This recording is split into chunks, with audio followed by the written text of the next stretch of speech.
Hey guys, welcome to part 3 of What If Naruto Went Back in Time and Joined Uzumaki Clan. If you enjoyed the video then like, share and subscribe and also comment your thoughts as it inspires me to make more such videos. Also check out my other playlist, hope you would like them too. So let's get started. Chapter 7, True War. Uzumaki, Naruto and Mito were sitting across from Inuzuka Shinrei inside the Inuzuka main command camp. The previous battle was over almost instantly after the arrival of the Uzumaki forces and the death of Shimura Kai. Without a leader, the Shurima forces were broken apart from within, and most of them retreated before the battle could go on any longer. The Inuzukas took their chances and attacked most retreating enemies as they could. By the end, it was safe to assume that almost a quarter of the Shimura forces were killed. Shinrei had tiredly invited the high command of the Uzumaki clan back to his command camp and tasked his subordinates to organize enough space for the rest of the Uzumaki members. Mito and Naruto ordered the other lieutenants to help organize the placement of the others, and the two of them had followed the Inuzuka leader back to discuss further actions. "I am forever grateful for your help, Uzumaki Dono," said Shinrei graciously as he bowed down a little. Naruto smiled as he looked over at Mito, who mirrored Shinrei's bow. "You are very welcome, Shinrei Dono. We hope this is enough to prove that the Uzumaki clan is here to help." Shinrei smiled and nodded. "Of course, and I must say that your timing is impeccable," said the man kindly. "Any later and I likely would have died." Shinrei turned to face Naruto fully and offered him a bow as well. "Thank you for saving my daughter and I, Naruto-san." Naruto smiled and returned the gesture. "There is no need, Shinrei-sama," replied the blonde man as he faced Shinrei and Kaguya. "I am under direct orders from Mito-sama to protect the high leaders of the Inuzuka clan. I was just doing my job." Mito blushed a little at her friend and subordinate's words. It was actually him who reminded her to treat the Inuzuka leaders as high priorities. Kaguya smiled at Naruto. "No matter what, Naruto-san, you saved my Odu-sama and myself, and for that we are eternally grateful." Shinrei turned a tad serious and looked over at Mito. "I was not aware that John Ryusai Dono was preparing to aid us in this war. And he was kind enough to send his own daughter as the commander," said the man with a smile. "With the Uzumaki clan's help, I am confident that we will defeat the Shimura clan within the next several months." Mito smiled. "I agree." Naruto leaned forward and bowed slightly. "But a few months is far too long a time," said the blonde with a smirk as the others looked over at him. "If we take the initiative within the next 2 days, we can force a peace treaty from them by the end of the week at most." Shinrei and Kaguya both looked at Naruto surprised, and Mito was confused. "What do you mean, Naruto-san?" asked the Inuzuka leader. "Is that even possible?" Naruto nodded. "Hi," replied the man calmly. "Base of the losses of the Shimura clan suffered today, they would have to travel back to their main base back in the major cities of Tsume no Kuni in order to recuperate." The others nodded at his words. They lost their general today, and the Shimura would have to elect a new commander for the forces, and all that would take quite a while. Mito nodded. "So you are saying that this is our window of opportunity, and we should strike now?" Naruto nodded. "That is part of what I am saying," said the Uzumaki as the others listened on. "I am aware that the Shimura clan had sent almost 70% of their forces out to fight this war, so if we really want today to mark the end of this war, we have to wipe out the now leaderless forces remaining out there." Shinrei's eyes widened at the notion. "All the remaining Shimura soldiers out there are all alone, and the higher-ups in the camp right now will place retreating as their highest priority, so it is optimal that we attack them before they have the chance to leave the area." Shinrei crossed his arms and nodded. "That does seem logical, seeing now we have the support of the Uzumaki clan, and our troops have much higher morale and strength compared to the Shimura clan," thought the man out loud. "But if we attack them now, most of them would just run on the spot, and they would be too scattered for us to effectively kill them off." The blonde Uzumaki smirked. "I already have that problem accounted for, Shinrei-sama." Naruto unsealed a map and laid it in the middle of the group. "This is the geographic map of Tsume no Kuni, and we are here right now," started Naruto as he pointed down to a patch of grasslands on the map. "The whole landscape is rather flat, and it will be easy for the Shimura to scatter through the area to thin out the casualties." But this whole patch of land is basically sealed off by one large river and several large bodies of water. Kaguya smiled. So we would lock them in this area by securing the lakes and river. Naruto smiled. That would be the outer rim of our intricate web, but the real lock lies here. The Uzumaki indicated a narrow canyon-infested area that was due north of the grasslands. This is the main route that the Shimura will take to make to their main camp. The canyon pathway was a direct route from the battlefield to the main city of Tsume no Kuni, and its natural structure made it perfect for the Inuzuka and Uzumaki to land their attack. Mito brushed her hair back behind her ear and looked down at the map. The canyons. You plan to ambush them here. Naruto smirked and nodded. Exactly, the natural narrow path of the canyon will lay all the Shimura members out for slaughter, said the Uzumaki as he leaned back and crossed his arms. All we have to do is to plant several legions of troops at the top of the canyon, and when the majority of the Shimura forces pass through the area, we bombard them from above. Naruto looked back down on the map. The idea is that we will organize several legions on top of the canyon, and when that is ready, our main forces will launch a full-scale attack to the Shimura base, forcing them to retreat to the bottleneck where we will completely destroy them. Shinrei nodded, but was still dubious. While that all sounds ideal, it is much easier said than done, said the old man as he closed his eyes. In order to get to the canyon, we would have to bypass all the sensors the Shimura have on their side. And the winds above the canyon will be very violent during the night, so it will be hard for our troops to get on top of it without losses. Naruto waved the man off. That is where I come in. I have some abilities that will enable me to teleport all of our needed troops to the top of the canyon. Kaguya and Shinrei looked at Naruto, still dubious. I know it may seem far-fetched, but I need you to believe me on this. Shinrei was silent for a moment and his daughter was looking over to him, indicating that he has the con. Naruto-san. You were the one who saved me and my daughter today, and I believe that if you really wanted to harm us, you would have just let us die. Started the man as Naruto faced him fully. I will offer you full command of my forces tonight, and we will fight to the death if it means ending this war as quickly as possible. Mito and Naruto both smiled and nodded. Thank you for your trust, Shinrei-sama. I promise to bring us to victory tonight. Night has finally fallen in the dry country of Tsume no Kuni, and the Great Plains were covered in a thick shade of darkness. The atmosphere was silent and calm, but hidden on the Inuzuka Uzumaki front, the front lines were filled with fierce stares of eager soldiers ready to march into battle. Dinner for the troops was 3 hours ago, so everyone was warmed up and fully sustained. Shinrei and Mito were standing at the very front of the large army, waiting for the signal of Naruto. Shinrei sighed and crossed his arms together. You know Mito dono, I have never heard of Naruto-san before. Started the man as Mito looked over at him. Surely a man of his abilities would be revered as a powerful shinobi, but I have never heard of his name before. Mito smiled and nodded. Naruto joined us a short while ago. He is the son of a wayward daughter of the Uzumaki clan, and he had decided to join the clan after the death of his parents. Shinrei nodded as Mito spoke. Naruto works in very discreet manners, so it is not surprising that his name is unknown to most. Shinrei nodded in understanding. I see. Off to the distance of the darkness, Naruto was barreling down the grasslands at top speed. The blonde man suppressed his chakra to a minimum as he skimmed through the vast land at blinding speeds. Naruto could sense the vast numbers of the Shimura clan just ahead of him, and he sensed that the negative emotions in the large camp was surging outward the waves. Naruto understood the Shimura clan's distress. Their leader was killed and their enemy just made a huge ally out of the Uzumaki clan. The situation was dire for them at best. Naruto was sure that the Shimura clan would be retreating very soon to avoid further confusion and casualties, and he must put his plan in action before that happened.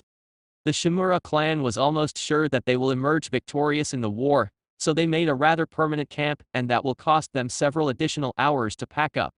They cannot abandon their camp, seeing that the last thing they would want would be the Inuzuka clan to steal all of their resources. That would put them in a very bad position. Naruto made a rather sharp turn to the right, and arrived at the base of the right side of the canyon. Here goes nothing. muttered the man as he jumped up and used his chakra-filled steps to run up the natural narrow stone wall as discreetly as possible. The wind was indeed very violent as Naruto gained height, but it was relatively simple for a man of Naruto's stature. Looking up, Naruto deduced that the canyon was quite tall, over 300 feet in height. Very acceptable for his plan. The Uzumaki landed on the top of the canyon with a smirk on his face. Well, that was quite simple after all, muttered the man to himself as he looked down at the Shimura base. Looking back to his side of the canyon, Naruto knelt down and planted a jutsu shiki on the surface of the rock. Naruto looked over to the other side of the canyon, roughly 50 feet across from his side. Unsealing a Hiraishin kunai from his wrist, Naruto narrowed his eyes over to the other side as he pulled his hand back. Based on the wind current and the distance, Naruto would have to throw the kunai about 45 degrees to the right in order to hit his intended target. Channeling some wind chakra into the kunai to increase its cutting power, Naruto threw the kunai with deadly precision, and just as he predicted, the kunai struck a large piece of rock and embedded itself tightly within. There we go. Quickly teleporting back to the Kwani, he left with Mito. Naruto appeared in front of his beautiful leader with a smirk on his face. Phase 1 is complete. Shinrei and Mito were both a little shocked at Naruto's sudden appearance, but smiled back at him nonetheless. Great job, Naruto! Exclaimed Mito with clear relief. She was quite worried for her second-in-command and good friend. Naruto smiled and nodded back. Thank you, Mito-sama. Shinrei walked up to Naruto with a serious expression. We have separated two groups of men just as you assigned, they are right over there. The blonde Uzumaki nodded and headed over to the 100-man separated into two groups, each of them standing parallel from each other, 50 feet apart. This group was a mix of Inuzuka and Uzumaki members, all among the weaker members of both clans. Naruto wanted to reserve the stronger members of both clans for the main forces that will be charging head-on with the Shimura. The weaker ones will serve a greater purpose attacking from above from the top of the canyon. Mito had provided the 100 men with hundreds of paper bombs and kunai all sealed into small scrolls. The ambush from the canyon will majorly be dependent on heavy projectile attacks from above, and the splash damage of the paper bombs will make things all the more successful. Naruto walked up to the group with a strong sense of authority. Is everyone ready? Yes, Naruto-sama, cried the 100 men in unison. Naruto's eyes scanned the crowd and made contact with each pair of eyes he came across. After having been the supreme commander of a 10,000-men army, Naruto had grown accustomed to dealing with nervous troops. The 100 men in front of the Uzumaki were all the younger and weaker members of both clans, and naturally, they also had much less experience on the field compared to the others, and yet, their mission will be much more violent and gory than the others. The blonde Uzumaki inwardly sighed as he cleared his throat. I know everyone here is nervous about the upcoming mission. Stared Naruto seriously. But this is something we all must do. This is our responsibility as Inuzuka and Uzumaki members. The 100 men gave Naruto their undivided attention. I will not sugarcoat anything.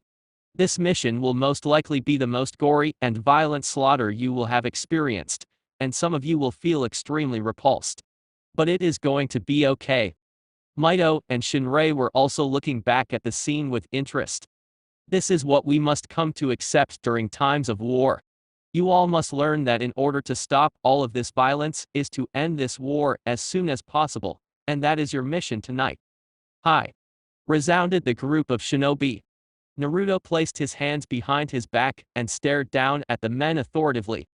Our mission tonight is to ambush the Shimura forces from above the canyon. We will be attacking them with vast numbers of paper bombs and various other projectiles. Our goal tonight is to kill at least 90% of their forces before daybreak. Already, Naruto could see some of the faces in the crowd contort with disgust and nervousness. No matter how nervous or repulsed you feel, I will expect all of you to carry out the orders I give. And one who does not comply will be charged with insubordination and will be held responsible if the mission fails. Naruto paused to allow the information to sink in. Do you understand? Hi, Naruto-sama. Naruto glared at the group and flared his chakra. I said, do you understand? Hi, Naruto-sama. Shinrei had a smirk on his face as he turned to Mito.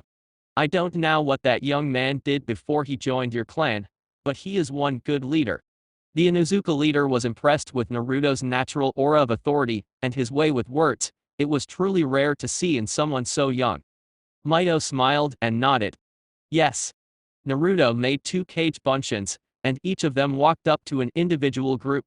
All of you put your hand on the shoulder of the man in front of you.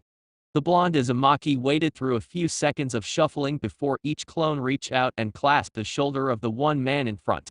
I am about to teleport all of you to the top of the canyon. Do not be alarmed by the sudden strong winds and height. The 2 clones looked back at their original and nodded. Hirashing no Jutsu. With a sudden rush of air back to the now empty space, the 100 men along with the 2 of Naruto's clones disappeared. Shinrei and even Mito looked on at the scene with shock. To transport so many people at once with a teleportation jutsu alone was nothing short of incredible. Other shinobi have in their possession all kinds of teleportation jutsus, but they would usually require at least 5 people to activate the jutsu. Mito shook out of her stupor and looked back at the original Naruto, who was still standing in front of the empty space. "Why are you still here, Naruto?" asked the heiress as she walked up to him. "I thought you were going to give commands from the canyon." Naruto smiled and shook his head. "My clones will be able to that. I'm going to stay here to fight by your side." Mito blushed a little and smiled back. "Okay. I feel more comfortable when you're with me," whispered the girl nervously as she timidly looked up at the blonde Uzumaki. Naruto smiled at his leader and friend. She looked more beautiful every time he laid eyes on her. Mito's normally long flowing red hair was tied into a ponytail that hung over her shoulder delicately like a valley of roses. She still had her usual light makeup that expressed her angelic facial features even more beautifully in the moonlight. Though Naruto preferred see Mito in her elegant kimono, she also looked very pretty in her kunoichi uniform, which did nothing to hide her voluptuous figure. Mito's blush intensified when she caught Naruto staring at her. Naruto-kun. Mito's blush reddened even more with the affectionate suffix she used in his name. Naruto also seemed a little flustered, and shook his head a little. "Sorry. We should head out soon," muttered the man softly before he patted Mito on the shoulder. "I will be right next to you the whole time. But be careful, okay?" The Uzumaki leader nodded. "I will." The Inuzuka and Uzumaki had about 1,500 men in number, and Shinrei and Mito will each lead half of the force. Mito will charge in from the right, as the Inuzuka will charge from the left.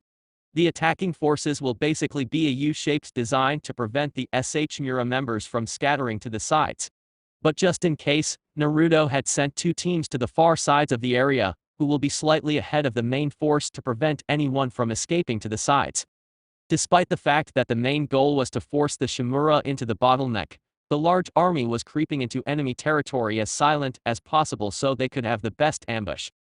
Each shinobi were using their chakra to run along the plains to minimize the amount of noise traveling made. Shinrei, based on his experience fighting with the Shimura, their best sensor had the range of about 300 meters, so the earliest moment they will be discovered will be when they are 300 meters away from the camp, which was more than enough to launch a fast full-scale attack. Man and K9 barreled down the left side of the battlefield furiously. Their killer intent was almost palpable in the air. The Inuzuka clan had lost many comrades in the war, and as their reputation would suggest, they will avenge their family with cruel ferocity.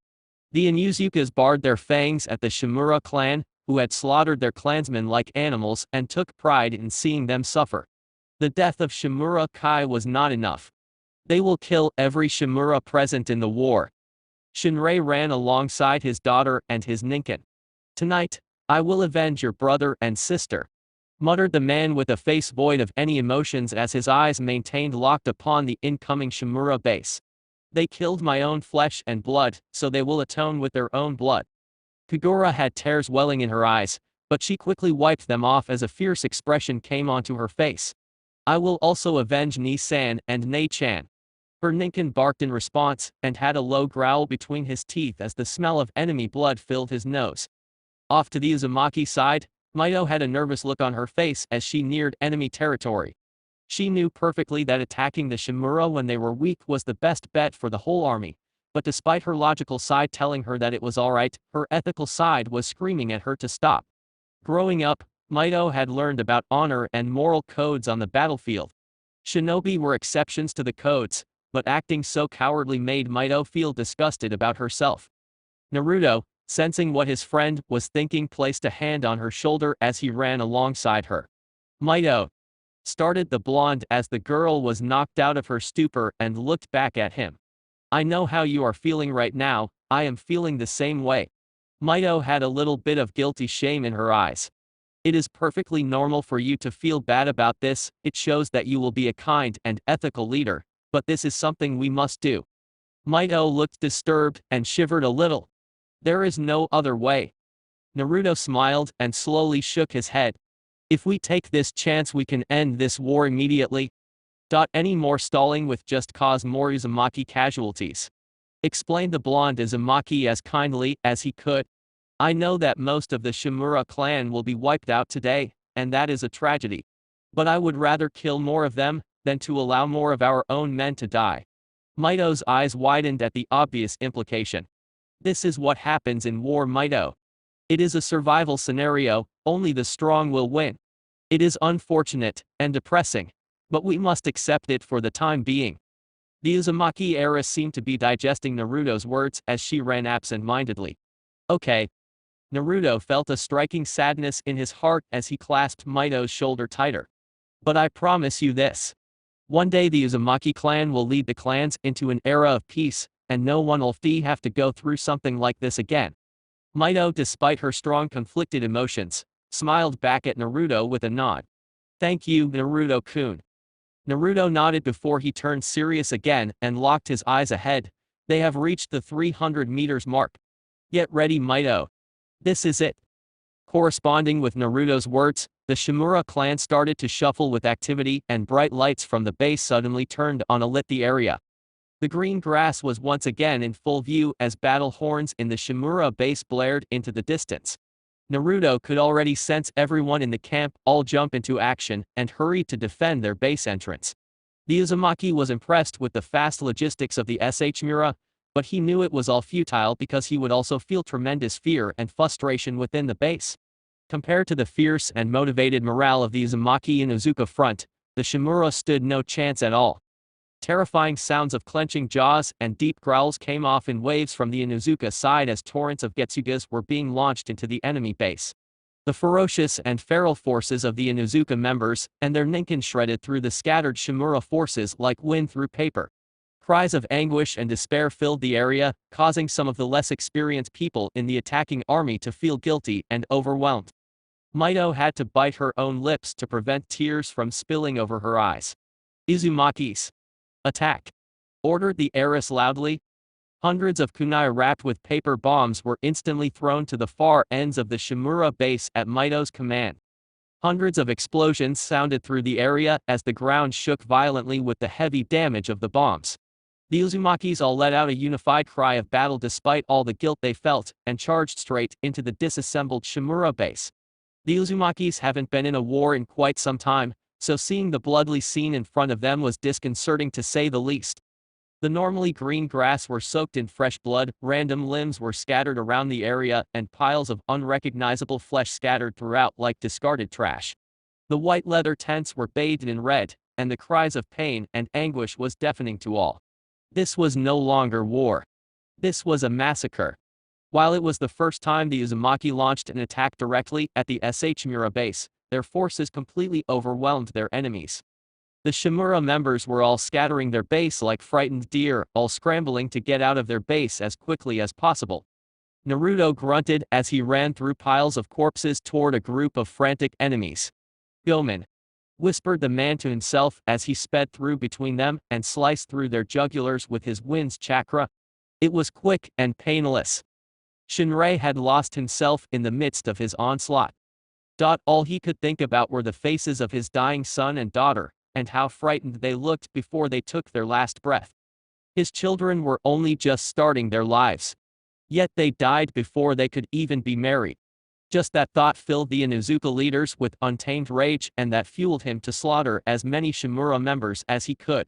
The aged man was covered in blood along with his ninkin as they plowed through men like they were cattle. Dozens of men fell around them in shredded bloody heaps. This is for my children, cried the man as he crashed a powerful Getsuga into one of the larger camps in the base. Die, Shimura scum. Kagura was just behind her father, and she was glaring all around her as tears fell freely from her eyes. In her hands was a katana that used to belong to her beloved older sister who was killed just a few months ago. Kagura swore that she would avenge her by killing as many Shimura members she could with the same blade. Kagura was having an inward battle as she continued to cut down her enemies rapidly. She was happy that she could finally avenge her siblings, but she felt like a monster for killing so many others. Die! Cried Kagura as her eyes were overflowing with tears.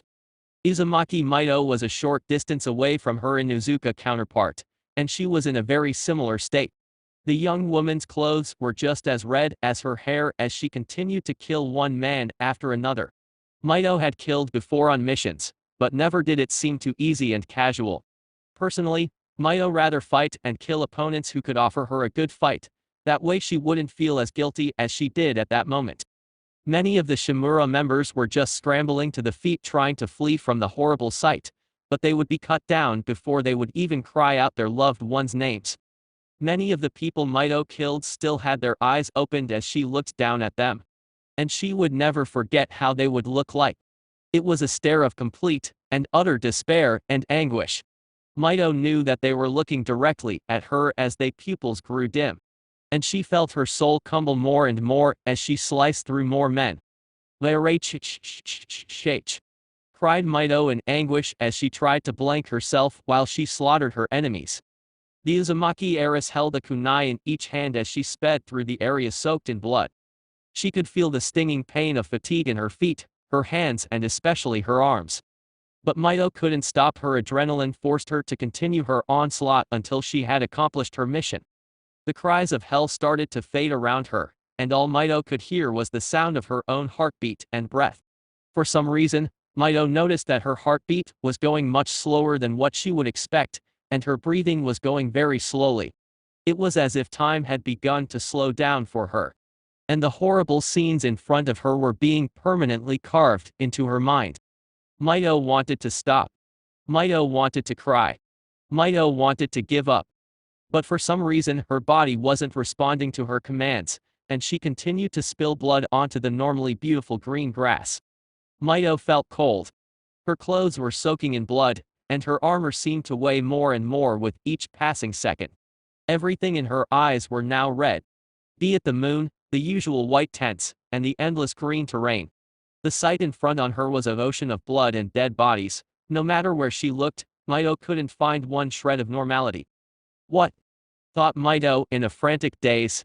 What is that? A bright shade gold appeared in her eyes, and before Mito knew it, she landed in the arms of Naruto. The man wrapped his arms around her very tightly, and it actually offered Mito great comfort. The cold was slowly lifting and her eyes were locked onto the golden locks of her friend. A very peculiar smell invaded Mito's nose. She ignored the hint of sweat and blood that came with it and concentrated on the small scent of sweetness. Vanilla, spoke Mito inwardly as she rested her body against her friend. Naruto had an extremely worried look on his face as he held his friend tightly and securely in his arms.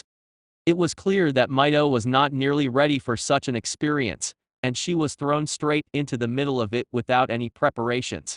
Naruto knew that it was necessary, and many people he knew that done so before. He couldn't help but feel extremely guilty about putting the innocent girl through all of that. Naruto found himself praying to Kami that Mito would still remain the happy and cheerful girl he met a short while ago. It's okay, Mito-chan. It's over. You have completed your mission. Softly spoke Naruto into Mito's ears. It is finished. There is nothing more you need to do. Mito began to slip back into reality, and her tears continued to flow down her blood-stained cheeks. And Naru, choked out the girl in anguish. And Naruto-kun. Mito wrapped her arms around Naruto as tight as she could and clung onto him like a lifeline. Naruto held her tighter in response and kissed the top of her head. I'm right here, Mito-chan. I'll always be here for you. Mito sobbed heavily into Naruto's clothes, which were without any blood. The man was too fast for any blood to be spilled on him. Oh my god. cried the girl hysterically as she grabbed a handful on Naruto's clothes. So much blood.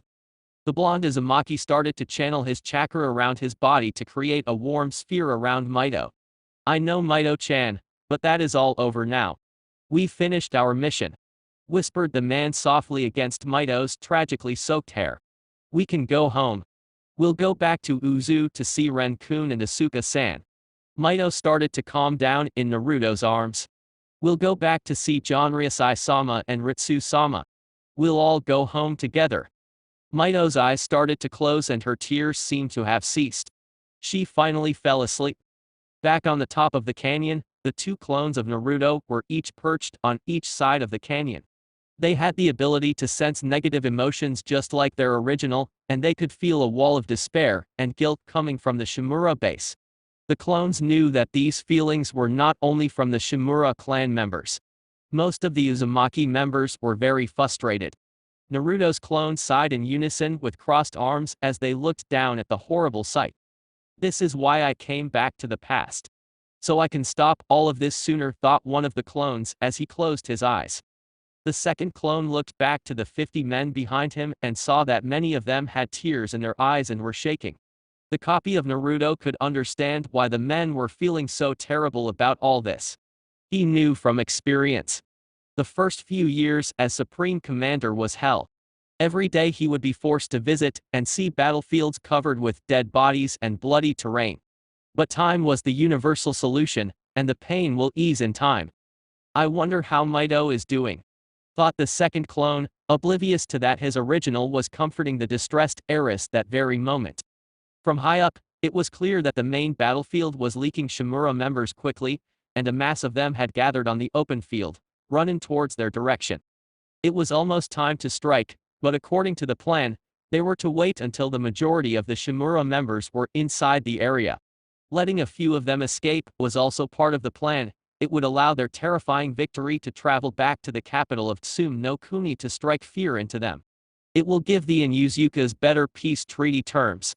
Their bodies hiding to the shadows, and their voice hidden in the loud winds, the canyon forces stared down to see the first few members of the Shimura clan leak through the cracks. They were the sum of the luckiest men alive. A few moments later, and they would be skewered together with their unfortunate clansmen. The clones looked over at one another and nodded. Get ready, said both clones as they raised their respective right hands into the air.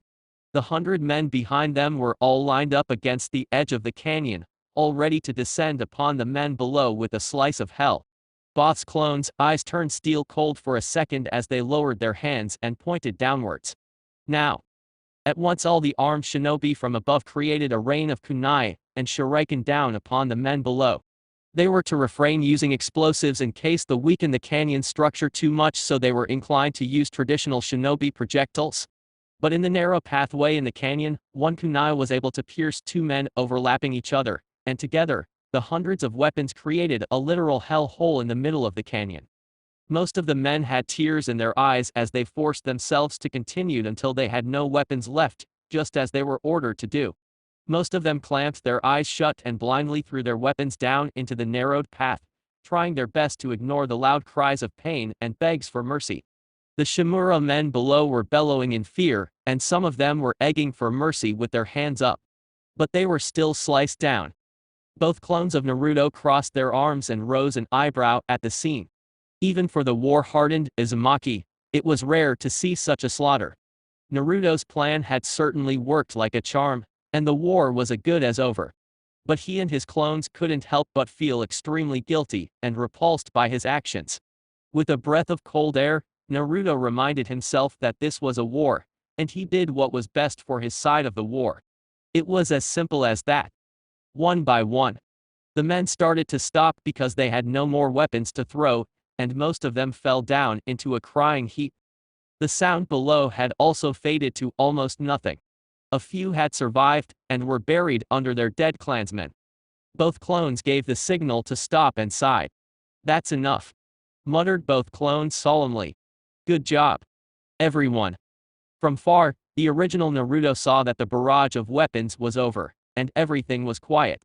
This was a fact that Naruto had gathered through his decades of experience in warfare.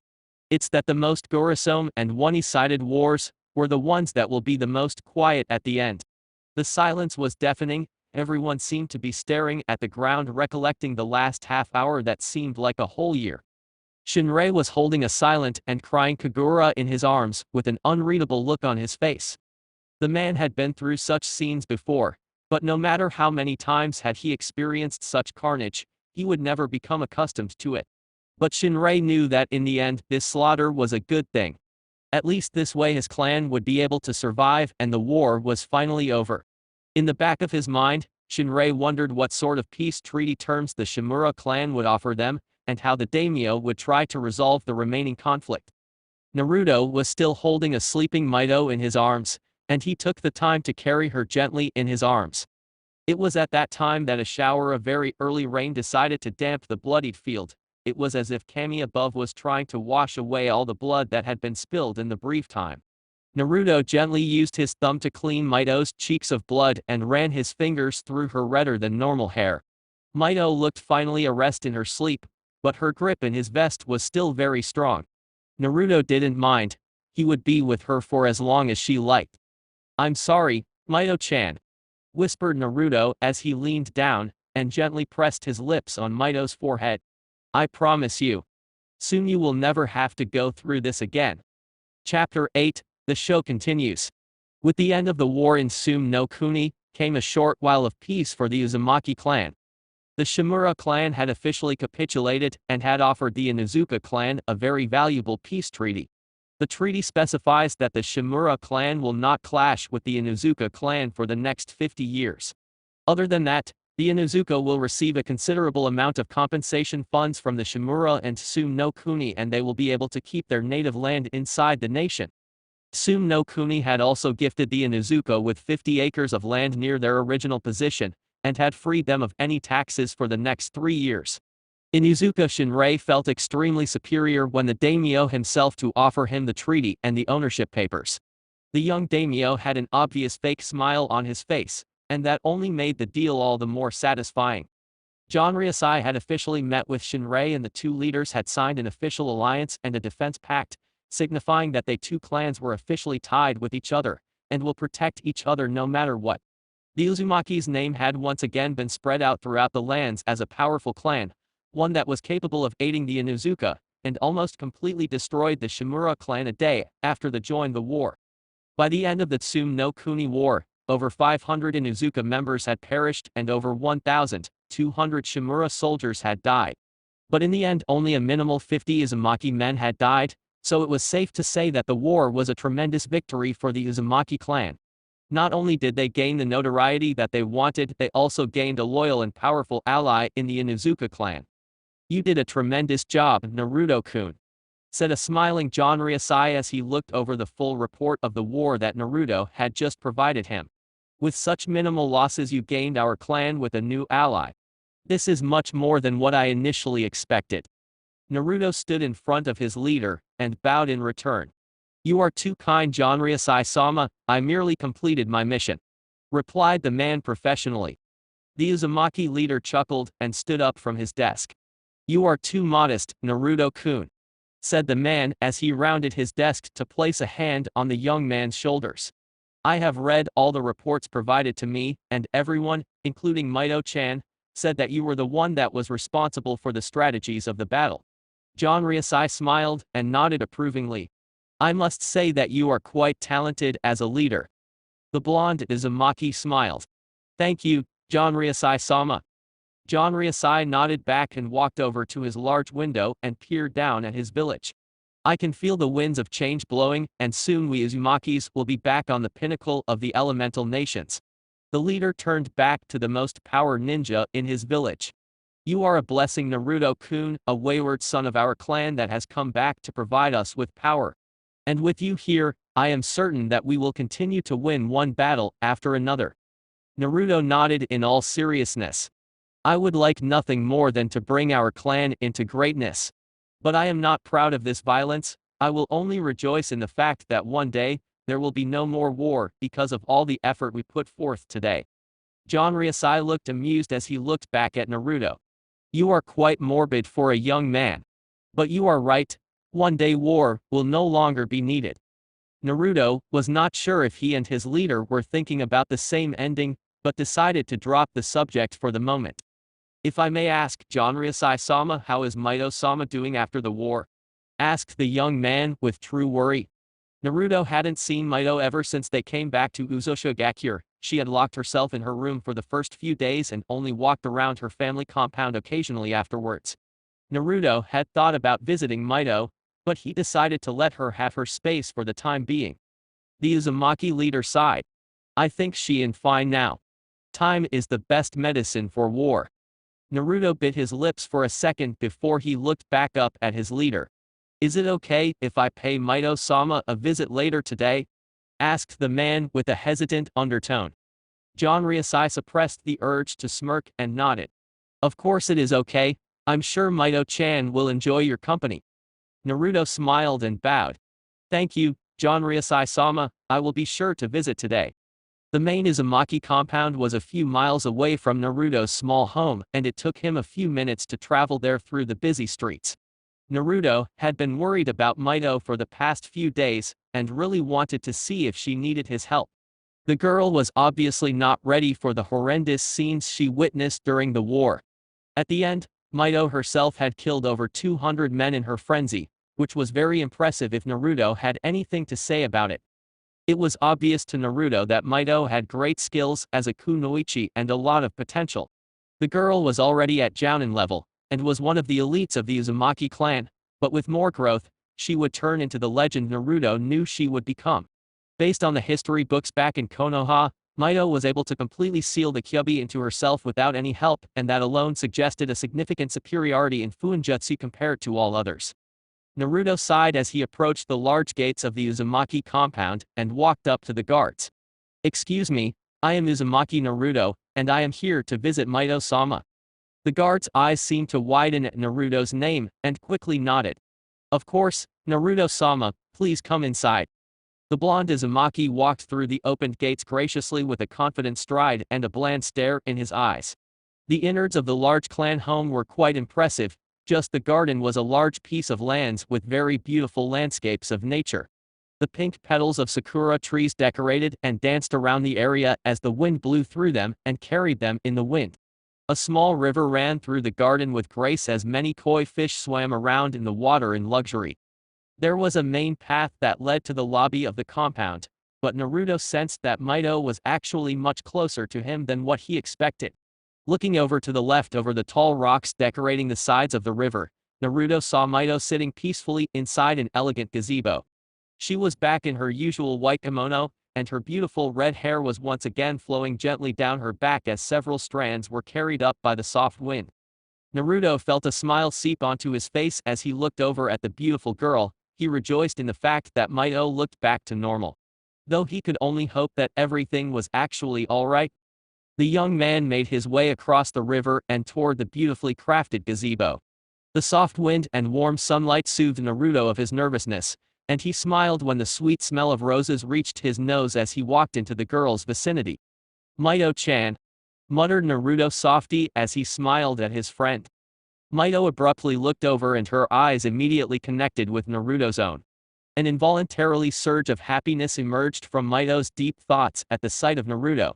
For the last week, Mito had locked herself inside her home to recuperate from her devastating experience in Sum no Kuni, and she had always hoped that Naruto would come visit her.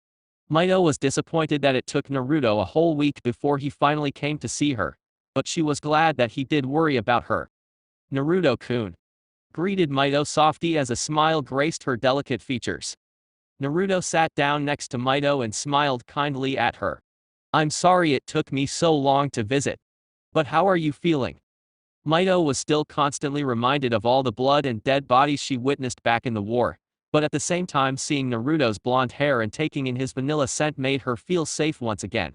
I'm feeling much better. Thank you, Naruto-kun.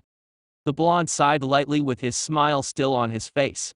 Shinrei-sama had officially signed an alliance with Janryusai-sama. Our mission was a remarkable success. Mito smiled, but looked visibly tired. That's good. Naruto sensed the guilt and fear in Mito's heart, and gently placed a hand on her shoulder for comfort. I know how you feel, Mito-chan, I felt the same way.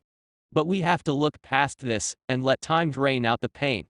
Whispered the man gently as he sat closer to Mito.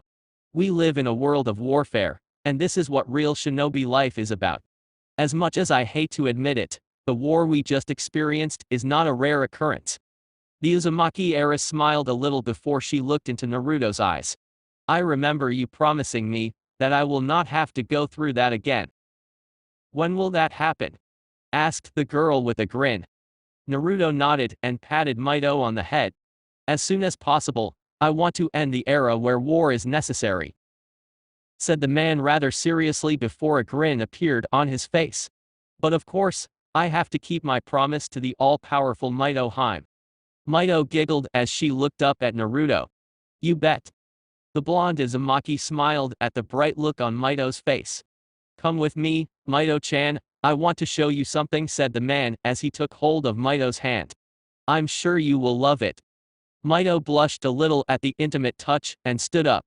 Where are we going? Naruto smirked and began to lead Mito out of the Uzumaki compound. It's a surprise I have for you, said the man with a grin as he and Mito walked through the main gate while ignoring the surprised look on the guards' faces after seeing Naruto being so close to their heiress. The two powerful members of the Uzumaki clan made their way through the sunny streets of the village in a rather brisk pace, and people were all looking over to see the most powerful man in the village holding the heiress' hand. It did not help when people saw the obvious flustered and happy look on Mito's face as she followed Naruto's lead on to something that looked oddly like a date. Many people were smiling at the happy couple seeing how good they looked together. It was refreshing to see an Uzumaki without the usual red hair, and the handsome blonde man looked very nice holding onto Mito's hand. Mito honestly thought that Naruto would let go of her hand once they were on the road, but she was really happy that he didn't. Naruto's hand was warm and it made her feel safe and secure. Mito tightened her own grip around Naruto's hand as she walked up right beside him with a smile on her face. So are you going to tell me where we are going? Asked the girl looking up at the man. Naruto smiled and winked at Mito. I said it was a surprise, no telling. Mito only giggled at his giddy tone. It was nice to see the normally serious Naruto to be so laid back and relaxed. The blonde Uzumaki continued his way with his friend all the way toward the outskirts of the village. They passed the flimsy pseudo-border that was on the edge of a large forest that filled the backside of the island. It was late summer and the trees were looking very healthy and green, adding to the special moment between Naruto and Mito. The forest was considered an uncharted area for most of the people in the village, so there was no road or developed area in it, so the two Uzumakis would have to trek through it. Mito gladly followed Naruto toward his surprise, but her kimono was getting in the way when she would jump from tree to tree. Naruto saw Mito's condition and quickly caught her on his back as she jumped. Sorry, Mito-chan, I guess I should have asked you to change into more suitable clothes, but I'll get us there soon, said the man casually as he sped up with Mito on his back. Mito blushed heavily as she placed her hands on Naruto's shoulders. Oh, okay. Thank you, Naruto-kun. As the heiress was enjoying a surprisingly steady ride on Naruto's back, she couldn't help but notice how warm she felt pressing against her friend's back. Although Mito hadn't known Naruto for long, but he had become her pillar of strength at times, and she felt safe and at peace on his back. Naruto was still a major mystery to Mito. She didn't know where he grew up, who taught him to be a ninja, or why he was so passionate about the Uzumaki clan, but solving the intricate puzzle of Uzumaki Naruto was on Mito's top priority list. Mito was broken out of her thoughts when she noticed that they have pretty much reached the end of the forest and she could already see the bright sunlight ahead of them. The collected shades created by the thick crowd of canopies started to thin out as they approached the clearing, and Mito began to feel the warmth of the sunlight on her back. Here we are, Mito-chan, muttered Naruto softly as he made one final step out into the clearing. Mito's eyes were wide as she took in the gorgeous sight in front of her. They reached the very edge of the island, and they were standing on a large grassy field located on the top of a cliff that was the end of the island. The cloudless blue sky was laid out in a panoramic portrait ahead of them, and the brilliant sun shone majestically on all of existence. The crashing waves graced the moment with epic sounds of nature, and its water sprinkled multiple rainbows as it cascaded back down into the ocean. Naruto saw the amazed look on Mito's face from the corner of his eyes and smiled. I found this spot a few days ago when I was exploring the island. Softly spoke the man as he turned his gaze ahead of him. And I knew that I had to bring you here to see it. The Uzumaki heiress still had a smile on her face as she descended from Naruto's back and stood beside him. It's beautiful, whispered the young woman gently. I've been living on his island for a long time, and I have never even heard of something like this on the island. Naruto smiled and sighed in relaxation. Well, I'm very glad I found something like this at home, said the blonde with a chuckle as he looked down at his beautiful friend. Shinobis are often stressed out for many reasons, and watching the day pass by here will soothe our souls. Mito smiled at Naruto and nodded. Yeah. The young man placed a hand on Mito's back as he gestured to a large rock in the middle of the grass field. Let's go sit over there. The Uzumaki heiress smiled as she hugged her knees to her chest. The sun was high up in the blue sky, and its light warmed Mito's body from the chilling autumn wind. The sound of crashing waves and wind blowing against the trees made the mood of the place very serene and relaxing. Mito felt a lot better than before already, partly because of the scenery and mainly because of Naruto. In her week of seclusion, Mito had constantly tried to make best of her experience, and hearing Naruto's words made Mito confirm her thoughts. Naruto sat down next to the girl with a smile. So what are you think about? Mito smiled with her eyes glued onto the scenery in front of her. I'm thinking that our efforts to fight war with war will protect beautiful things like this place from destruction, whispered the girl softly. Our presence in Sume no Kuni stopped the war in a few days, and saved thousands of civilians from another few months of war. Mito looked over to Naruto and stared into his blue eyes. We may have killed many people to do so, but we saved more as a result. Naruto nodded. That is a good way of thinking about it. All our efforts are for the greater good, said the blonde man seriously. The world is not perfect, and peace comes with a price. Things might be very messy right now, but there will be a day when we will reach stability. The Uzumaki heiress smiled and leaned closer to Naruto. And what will stability look like? Naruto grinned and looked forward toward the ocean. It will be beautiful, started the man gladly. The trees will be greener, the sky will be brighter, and smiles will be abundant in our village. Mito smiled at Naruto's enthusiasm. Children will get to go to school and learn before they become ninja, they will be able to taste sake and have children before they die, and parents will always be able to take care of their children. Naruto smiled at Mito. We will build a village where peace is the norm, and one by one, the others will follow our example, then finally one day, the world will be able to progress and prosper as one united people. Mito smiled at the twinkle in Naruto's eyes and nodded. I look forward to seeing it, whispered the girl as she rested her head on Naruto's shoulder. The blonde looked down at the beautiful face of Mito with a smile. I promise that you will see it. Naruto was once again in the office of his leader along with Mito, and they were discussing the next steps of their return to glory. It seemed that the Uzumaki's efforts in Sume no Kuni had caught the attention of many other clans throughout the elemental nations, and they have received many requests for help. It was a great time for war and many people needed help, which was great for the Uzumaki clan. It was clear that the Uzumakis wanted more allies on their side, and weakened clans were ideal for them at the moment. So what do you think, Naruto-kun? Asked the leader of the Uzumakis, who should be our next target. Naruto and Mito were sitting across from John Ryusai in a large table filled with documents of various nations, and their situations. The pile had grown constantly in the last few days and Naruto had spent many hours browsing through it. Mito had joined him in the cause, and together, they created a list of potential clans that they will help. Geographically closer clans would be more ideal, since it would mean easier transportation, but it still depended on the benefits. I think we should go with this one, said Naruto holding up a file. The Yuki clan is under attack by the Kaguya clan. Mito leaned back on her seat and thought. I've read that one. The daimyo of Mizu no Kuni wants to take control of the Yuki clan by killing off its leaders, stated the heiress as she recalled her reading from a few days ago. The daimyo took advantage of the violent nature of the Kaguya clan and tasked them to eliminate most of the older generation of the Yuki clan. Naruto nodded. Yes, and this has been going on for about 2 months now. John Ryusai nodded as his subordinates continued. The Yuki clan is quite formidable on its own, but they are losing because of their geographical weakness.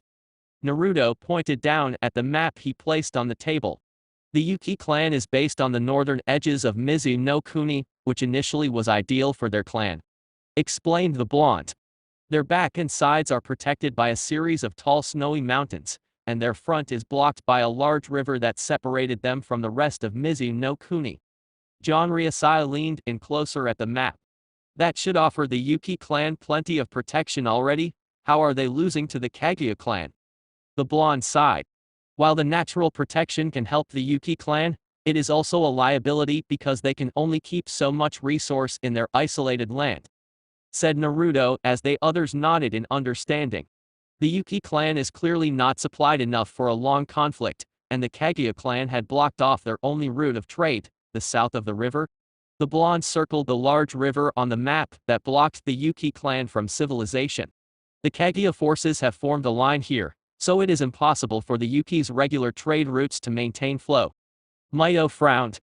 The Kaguya clan is trying to isolate the Yuki within their own home, and let them slowly starve to death.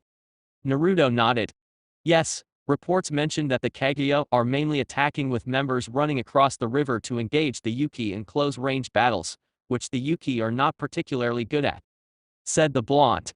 The Kaguya are viciously powerful close-range fighters, and their ruthless battle tactics far outmatched the Yuki clan members. Naruto sat back down and looked at his leader. The Yuki clan possesses their own Kekkei Genkai Hyoton, which is powerful against many different kinds of enemies, but the Kaguya also have their own unique power. Mito grimaced. Shikatsumiyaku Dead Bone Pulse? John Ryusai nodded. Yes, I have fought against some of them before, and they are some of the most powerful people I have ever met. Naruto nodded.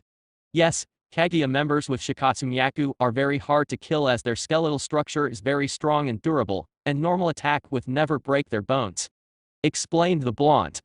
The Yuki clan replies mostly on ranged attacks, which are usually weaker than close contact attacks, so they are quickly losing numbers to the Kaguya clan. John Ryusai agreed and crossed his arms together. But I know that not a lot of Kaguya members will have the Shikatsumiyaku. It is not a common Kekkei Genkai even within the clan. Mito nodded. That is true, but even so we don't know how many of the Kaguya can use their Kekkei Genkai. No, but we can assume that they will be the Kaguya's most powerful members, said Naruto with a smirk. And we Uzumakis are quite powerful when put up against people like them. John Ryusai smirked when he understood what Naruto was saying.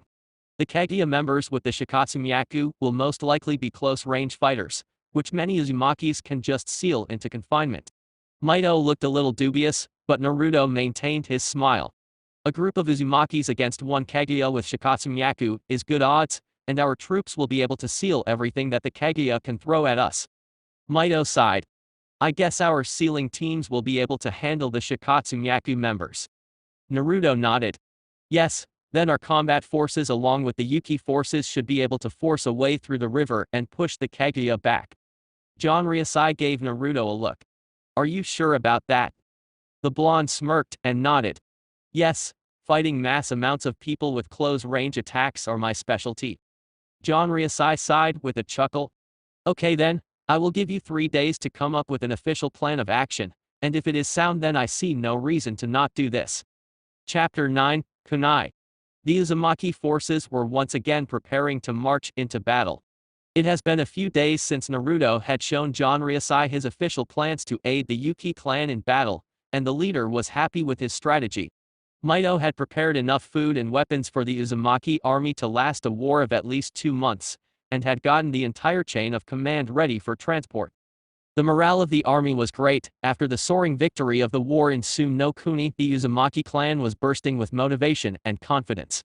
Everyone in the clan believed in the leadership of their new ace, Uzumaki Naruto, and will follow him into battle without a second thought. Some thought joining the Yuki clan in battle was a little too soon after their escapade with the Shimura clan, but they understood that Naruto wanted to ride the momentum to its fullest. Good morning, everyone, greeted Naruto loudly in front of the large army of 1,000. Hi, Naruto-sama, replied the group in unison. It was 10 o'clock in the morning, and almost everyone was in top condition. Naruto was dressed in his usual black combat suit he wore back in his own time, which resembled the konoha jouning uniform a lot. A katana was strapped to his hip as his Uzumaki height I-8 was proudly worn on his forehead.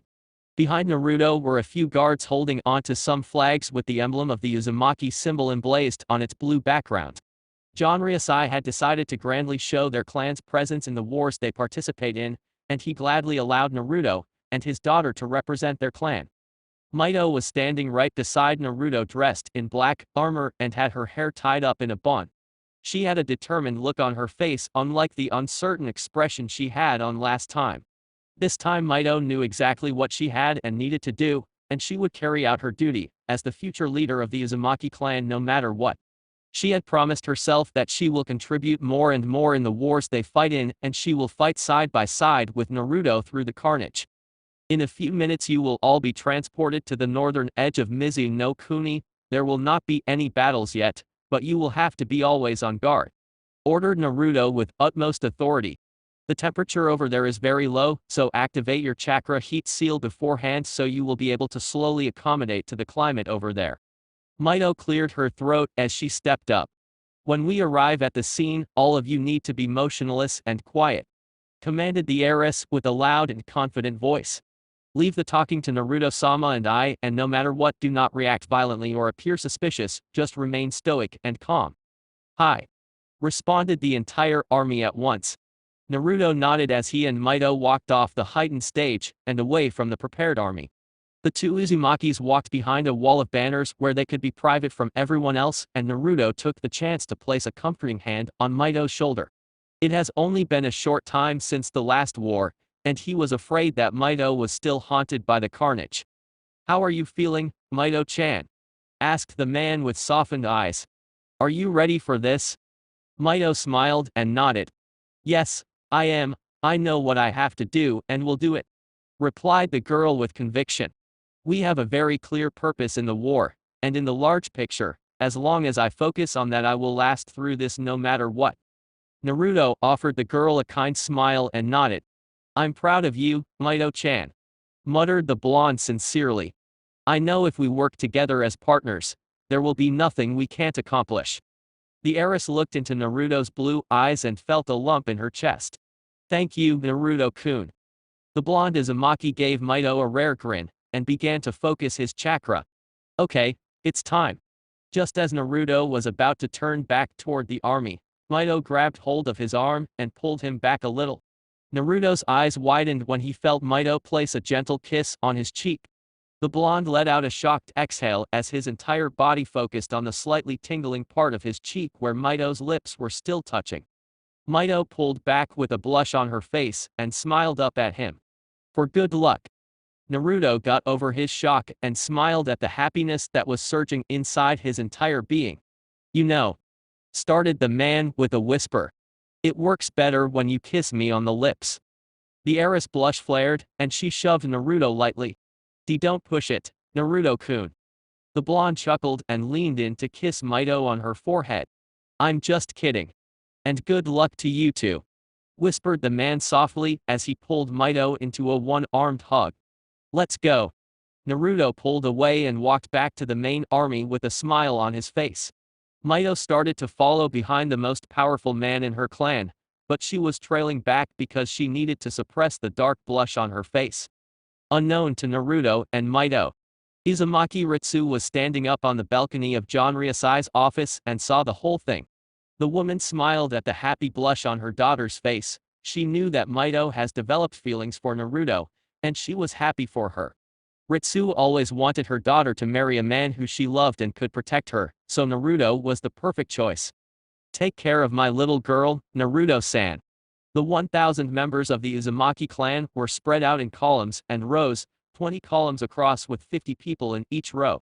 All the soldiers except for the far right column had their left hands on the shoulder of their comrade on the left, and everyone except for the people in the front row had their right hands on the shoulders of the people in front of them. One of the men at the very front had his hand clutching Naruto's own right hand, while Mito grabbed onto Naruto's left hand. "A week ago, Naruto had sent a clone to travel to the northern edge of Mizi no Kuni, and the clone had notified the Yuki clan leader that the Uzumaki clan will be helping them in the war. The clone couldn't explain much after traveling for so long on limited chakra, so it left a Hiraishin kunai in the leader's possession, and had him prepare a large area for the Uzumaki forces to arrive. The clone had told the leader that the Uzumaki army will arrive in 3 days' time after he was dispelled, and the real Naruto had honored that down to the very second. Naruto was glancing over to a clock tower and waiting for the second hand to land on the 10 o'clock mark. The man's eyes discreetly lingered over Mito's warm gray eyes and gave her the tiniest of smiles. Mito's eyes connected with Naruto's own as she sent her own silent message with a blink of an eye. Naruto slowly exhaled as he flared his chakra. Hiraishin no Jutsu. In a split second, the entire army vanished from the large courtyard of the Uzosho Island, and the place was left bare. A burst of air rushed back to the sudden void that was created with the disappearance of the large mass of people, so a loud whirlwind sounded through the area. Ritsu sighed from where she was watching and prayed that her daughter and citizens will be all right. The Yuki clan lived in the coldest area in Mizu no Kuni, seeing that they were among the few people who could survive in such terrain. Mito had to prepare a chakra heating seal for each member of the Uzumaki army so that they could warm themselves with their own chakra. The cold temperature will be one of the most difficult problems for Naruto and Mito to deal with because Uzumakis were generally used to the warm temperature of their island near High no Kuni, so it will be hard for many people to fight in such frozen terrain. The snowy mountains that surrounded the small village of the Yuki clan were very tall, and it took the clone of Naruto a whole day to trek even with the use of the Hiraishin no Jutsu. His father's jutsu really saved Naruto's problem with transporting 1,000 people undetected over a snowy mountain. Sending a clone to the destination with a Hiraishin kunai made everything very simple and saved the troops days of fatigue, and the village a lot of food and resources. "It is almost 10 o'clock, Kenji-sama," announced a member of the Yuki clan from behind his leader. The Yuki clan had created a welcome ceremony to greet the Uzumakis upon arrival. They had created a large ice platform that spanned 50 feet across and 80 feet in length. The leader of the clan, along with his sister, stood in front of the few hundred of their members. The Yuki wanted to show their own power to their potential ally and give a good first impression. The leader of the Yuki clan was waiting for the arrival of the Uzumaki forces in one of the large training fields of his village, and he was getting a little anxious. Yuki Kenji was the leader of the Yuki clan, and he was only 30 years old. After the passing of his father, young Kenji was given the role of leader at the tender age of 23 years old. For the last 7 years Kenji had been a kind and passionate leader for his people, but in times of war, he needed more than his love for his people. The young leader was a tall man with long black hair that was tied into a ponytail. He was dressed in a suit of light blue armor, and had a height I-8 with the symbol of a snowflake on it. The Yuki clan had always been rather distant from battles with other clans, and even with their powerful Kekkei Genkai, their lack of experience made it difficult for them to fend against the war-hardened people of the Kaguya clan. All seemed rather dim and morbid for Yuki Kenji since his small village was attacked by the Kaguya clan, but he saw a glimpse of hope when he heard about the Uzumaki clan rescue the Inuzuka clan. Kenji had been looking for aid from other clans, but they were not particularly close to anyone, and since the Uzumaki seemed to be looking for allies, he officially requested their help in return for an alliance. Yuki Kenji wasn't sure if he would receive a reply from the faraway clan since they were geographically distant, but he was delighted to meet one of the commanding members of the Uzumaki clan. The name of Uzumaki Naruto had stretched out to the far ends of the elemental nations since the battle in Sum no Kuni, where the Uzumaki clan under the leadership of Uzumaki Naruto had almost wiped out the Shimura clan with one day. Kenji was shocked to hear that Naruto had sent a clone to meet with him, but was glad that the Uzumaki clan was willing to help them. It was a rather risky move on Kenji's part to trust just a clone of Naruto, and held on to his tri-pronged kunai, but he already had nothing to lose. Yuki Kenji walked to the center of the large snowy field, and placed Naruto's kunai steadily on the ground. "Okay," muttered the young leader to himself as he backed up to the edge of the field. Naruto had instructed the Yuki clan leader to place his kunai in a large space so that he could teleport his troops to his village. The young leader was shocked to learn that Naruto had such a powerful transportation technique, but accepted right away since he needed the extra help as soon as possible. Kenji had cleared out part of the forest that surrounded his village to make the training ground bigger, and hoped that it would be big enough for the Uzumaki forces. They should be here any minute now, Oni-sama, said Yuki Yukino, the sister of the leader, and one of the main commanders of the village. Known as one of the most beautiful women in Mizu no Kuni, the 25-year-old stood out among the other of her clan. Yukino's long black hair that flowed down to her lower back hovered beautifully in the cold wind as her elegant blue kimono framed her shapely body. She also had a serious expression on her face as she waited dubiously for the Uzumaki forces. Kenji nodded and crossed his arms. Naruto Dono made it very clear that he will arrive at exactly 10 o'clock, said the man as he looked up at the sun. Which should be any time no minus. Before the man could finish his sentence, a huge rush of wind appeared in the midst of the training ground, and almost knocked a few of the Yuki members down. Kenji and Yukino forced their eyes open to watch on in shock as the sight of the empty training field suddenly filled with a large army. Kenji saw Uzumaki Naruto standing in front of his troops with a smile on his face. His plan had worked just as he'd hoped. Yukino, and many of the Yuki clan members were in awe. Wow! They really came after all. Kenji smiled as a huge sense of relief came over him. I had faith in Naruto Dono. He seemed like a very honorable man. Naruto smiled and gestured Mito to follow him as they walked up to their Yuki counterparts. As the two Uzumakis made their way to the leveled ice platform, Naruto saw the young woman standing next to Kenji and had to hold back a gasp. She looked exactly like Haku. Naruto immediately thought she looked very beautiful just like the first time he met Haku, but a surge of fear rose up within him at the thought of the beautiful woman actually be a beautiful man. Oh Kami-sama, not again! Cried Naruto inwardly at the thought of him being attracted to a man. Naruto Dono! Exclaimed Kenji happily as he approached the blonde man. It is great to see you again. Naruto smiled and nodded kindly. It is great to be here, Kenji Dono, replied the Uzumaki with a friendly tone. Our plan has gone off rather well, I might say. Kenji gave a hearty chuckle as he shook Naruto's hand. Yes, it did.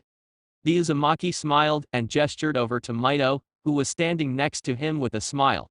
This is Uzumaki Mito-sama, the heiress of our clan and the official leader of the Uzumaki forces. Kenji bowed a little to Mito and the latter mirrored the gesture. It is an honor to meet you, Mito Dono, said the man as he offered Mito his hand. Mito smiled and shook Kenji's hand. The honor is mine, Kenji Dono.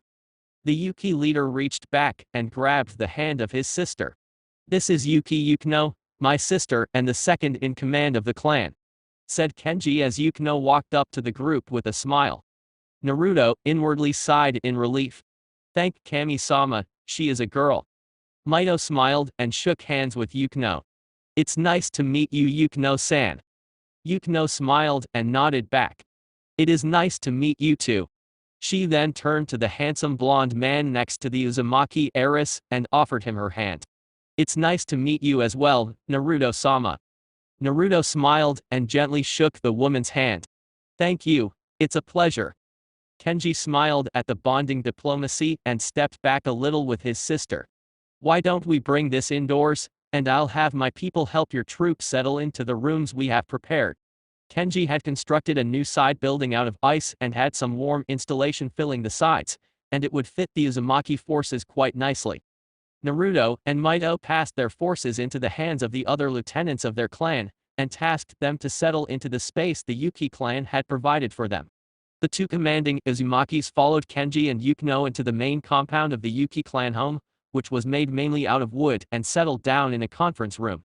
It was quite empty at the moment, and they were the only people in the room. The table was filled with many maps and various files of information. Naruto pulled a chair out for Mito and sat down beside her quietly as they settled in the room. Mito cleared her throat and looked at the two commanding Yuki clan members seriously. How about you tell us your current situation, Kenji Dono? Kenji nodded as Yukino started to clear the table of the mountains of documents and files to reveal a large map of Mizu no Kuni. There were a few marked places on the map, and they were the presumed bases of the Kaguya clan, and their positions compared to the Yuki clan village. Kenji and Yukino had spent that last 2 months staring at this very map trying to figure out a way to break out of isolation, but so far they were not successful. Kenji cleared his throat from where he stood and gestured to the map below. This is our current position. Stared the man as he pointed to the northern region of Mizu no Kuni. We are pretty much blocked from all surrounding towns and villages, so it is very hard for us to purchase resources. Naruto nodded as he listened to the man. Our usual pathway onto the mainland is across this river. Kenji marked a long river that reached to the ends of the country. The Kaguya has control of the other side of the river and essentially blocked us from the rest of the world. Naruto crossed his arms as his brows furrowed in thought. So basically, the only way we can take control of this war is to take back control of the river and push the Kaguya back at least 10 miles. Muttered the blonde as he marked the map with a pen of his own. Yuki nodded in agreement. Yes, but the Kaguya outnumbered us before you joined, and even though we are about equal in number now, they still have a powerful defensive line blocking the river. Said the woman as she sat down in her seat. Their frontline members are almost 30 members who possess the Shikatsu-myaku Kekkei, Genkai, and they are very hard to kill with long-range attacks. Kenji nodded at his sister's words. We tried to attack them head-on with close-ranged combat, but our members were no match for those with Shikatsu-myaku. Mito stood to get a better look of the map. How many of the Shikatsu-myaku Kaguya have you managed to kill? Kenji sighed and lowered his head. We only managed to kill 3 of them. Muttered the man in shame. Their bones are as hard as diamonds, and we only killed the 3 by coating our kunai with sharp ice. Naruto silently wondered why the ice would help. We can manipulate our chakra to the point where our ice kunai will freeze on impact, and the cold will make their bones weaker. Naruto smiled and nodded at the concept. By that point, we will be able to kill them. Yuki sighed. But the problem is that we need a huge number of kunai to take down one of the Shikatsu-myaku members, and we are running really low on them. Mito leaned back a little. We brought a lot of weapons with us. How much do we need? Kenji sighed. We found that we will need about a few hundred to 1,000 kunai to kill one of the Shikatsu-myaku members. Mito looked at the man with surprise. That was a much bigger number than she had expected. The Shikatsu-myaku are fast as well as very flexible. They can block most of the kunai we throw at them, and it takes many landed shots in order for us freeze most of their skeletons. How well do explosive tags work against them? Asked Naruto without looking away from the map. Yuki crossed her arms with a nod. It does work better than normal kunai, but they always manage to escape the blast radius or would slice through the tags before they would land.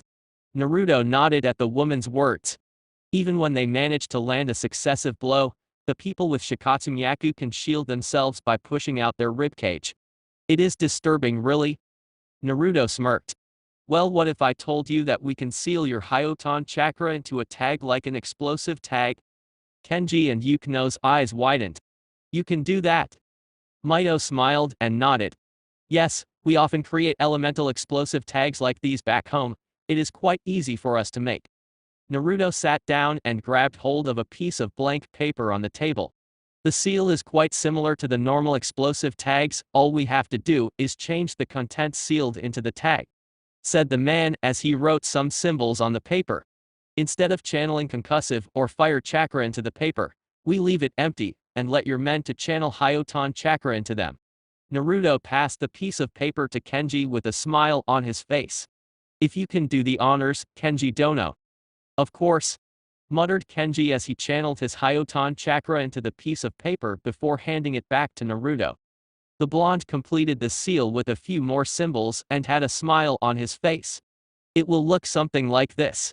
Said the Uzumaki as he created a clone to stand just a few feet away from him and placed the tag on his chest. Naruto gestured the others to back away from the clone, and they quickly followed him to the back wall. The clone closed his eyes and waited. A few seconds after, the tag began to glow, and a flash flared in the room. Wow! Muttered Yuki as she saw the clone completely encased in a thick layer of ice and had spikes of ice framed his body. Naruto smiled and dispelled the clone. Since freezing the bones of the Kaguya will make them easier to kill, then 1,000 of these tags will pretty much fix the problem for us. Kenji smiled along with his sister and nodded. Well, I must say that I am very glad to have you all on board. It seems that our abilities are quite compatible with each other," said the leader of the Yuki clan as he shook hands with Naruto again. Naruto chuckled. "That's true." Mito smiled and looked at Naruto proudly. He would constantly surprise her with his intellect and quick thinking. The entirety of the next day was spent making boxes upon boxes of ice tags for the upcoming war. Based on the timing of the attacks, the Kaguya will attack in a few days, so they had plenty of time to make as many ice tags as they could. While the Uzumaki men were busy withdrawing seals, the Yuki clan members will attach them to kunai to add to their arsenal. Things were looking very well, and the Yuki clan members were more hopeful than ever. The training fields were converted into large tents with very efficient manufacturing lines. All of the paper, ink, and Hyoton chakra in the village were used in the tents, and in under a day they made over 500 tags and attached them to kunai. Naruto and Kenji looked over the maps again to see if there were any weak points in the Kaguya defenses, and Mito and Yukino looked over the manufacturing process to make sure nothing goes wrong. But there will always be problems. Kenji walked up to Naruto along with Mito and Yukino with a concerned look on his face and shook his head. "We have a problem, we don't have enough kunai." There has been an official count-up of all the kunai in the Allies' possessions, and they were not enough. There were about 1,100 kunai in total on the Uzumaki side, and only 100 on the Yuki clan side.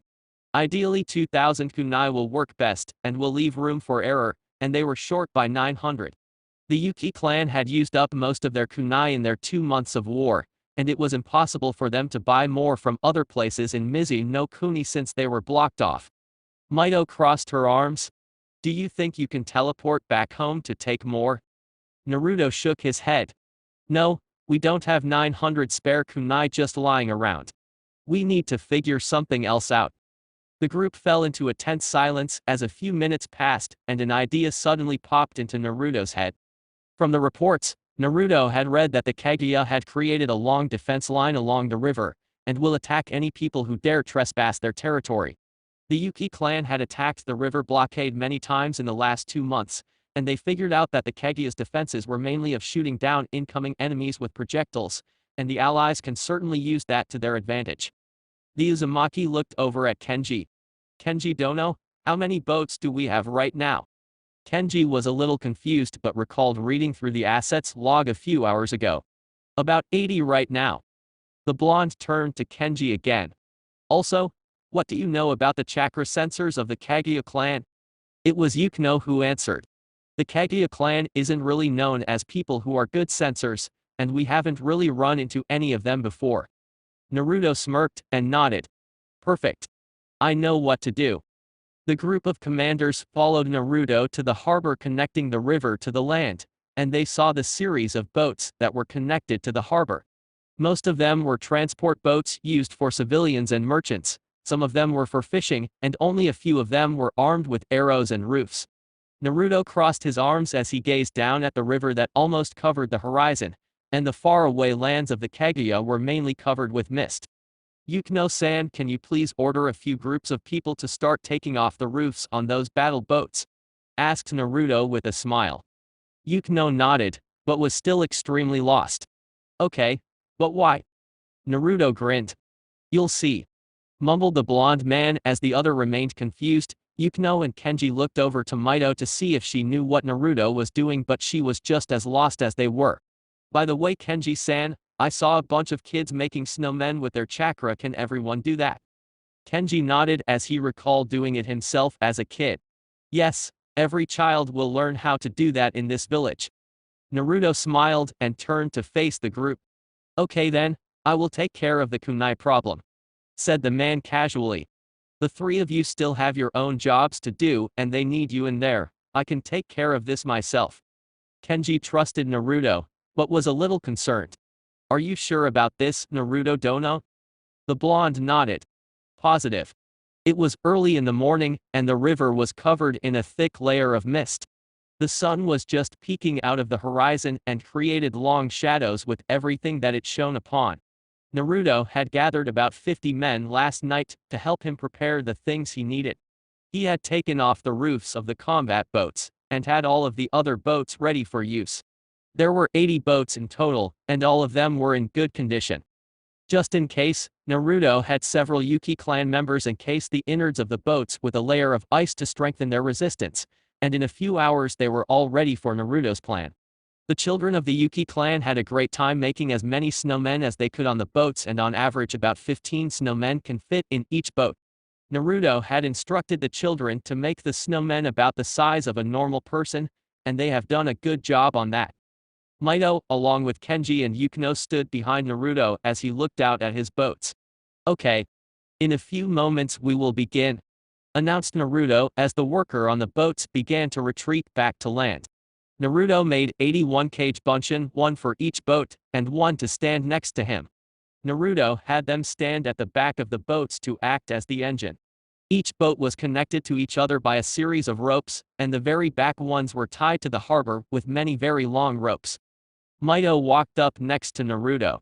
"What are you doing, Naruto-kun?" Naruto smiled down at the girl and winked. "You'll see, Mito-chan. I am quite excited about this." Kenji and Yukino walked up to the Uzumaki pair and watched as Naruto gave a signal for his clones to start moving. The clones started to use their wind chakra to push their boats out of the harbor, and they began their short voyage to the other side of the river. The boats moved rather steadily because of the interconnection of ropes, and soon they were out in the middle of the river. The current was quite fast, but the wind chakra of Naruto's clones managed to make the boats stay on course. The real Naruto smiled as he felt his clones reach the middle of the body of water. "Okay. This is where the show really starts."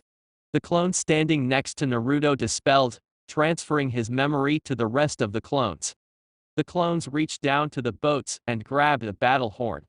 With 80 heavy breeze blowing through the 80 horns, a resounding blare of shaking vibration blasting through the area. Kenji and Yukino looked on in shock as the boats alert the attention of the Kaguya. "Naruto Dono, what are you doing?" cried Kenji in shock. He thought Naruto was trying to sneak into enemy ground and try to steal their weapons with his clones. Naruto smiled and patted Kenji's shoulder. "Don't worry. This will work." The Kaguya forces were commanded by the leader of the clan and his two brothers. The leader was the oldest of his siblings and his name was Kaguya Makoto, and his brothers were named Kaguya Kenshin and Kaguya Anji. These three brothers were known as the most ruthless and savage members in the clan, and would treat their subordinates with the Shikatsu like freaks of nature. The clan would usually lock the Shikatsu members into cages when they were not needed, and would control them as if they were animals. "Anji-sama!" cried one of the guards. "The enemy has movement." Kaguya Anji was the one in charge of leading the battlefront against the Yuki clan while his brothers stayed back in their main clan home. Anji was the youngest out of his brothers, but he was also the one who has the most experience fighting in hostile territory. He was a large man with a very muscular build. His head was bald, but he had a defined beard and very thick eyebrows. He was wearing a set of armor with a large battle axe to his side. "It is misty morning, if we send our troops out there it might be a trap," said the man with a low and gruffly voice. "Strike them down with projectiles." The clones smirked when they saw a lot of activity of the Kaguya's side, and soon there were sounds of kunai being thrown. A few seconds later, the first kunai landed on one of the boats, and caught onto one of the snowmen. Soon legions upon legions of kunai were being thrown into the river and toward the boats as the Kaguya saw the sun shining through the boats, and saw what appeared to be a large army. The ice-encased boats and snowmen caught hundreds upon hundreds of kunai as the clones easily blocked the incoming weapons. The clones all smirked when the Kaguya continued to launch kunai after another, and it seemed to be increasing by the second. By acquiring kunai in such a way, not only were they gaining a mass number of weapons, the Kaguya will also be losing the same amount. As soon as all the snowmen were destroyed, the clones started to tug on the ropes and channel their wind chakra to the other direction. The real Naruto snapped his fingers and many men from both the Uzumaki clan and the Yuki clan started to pull on the ropes attached to the harbor to help the boats back faster. Naruto stood with a smirk on his face as his plan went off like clockwork. Everything was according to plan.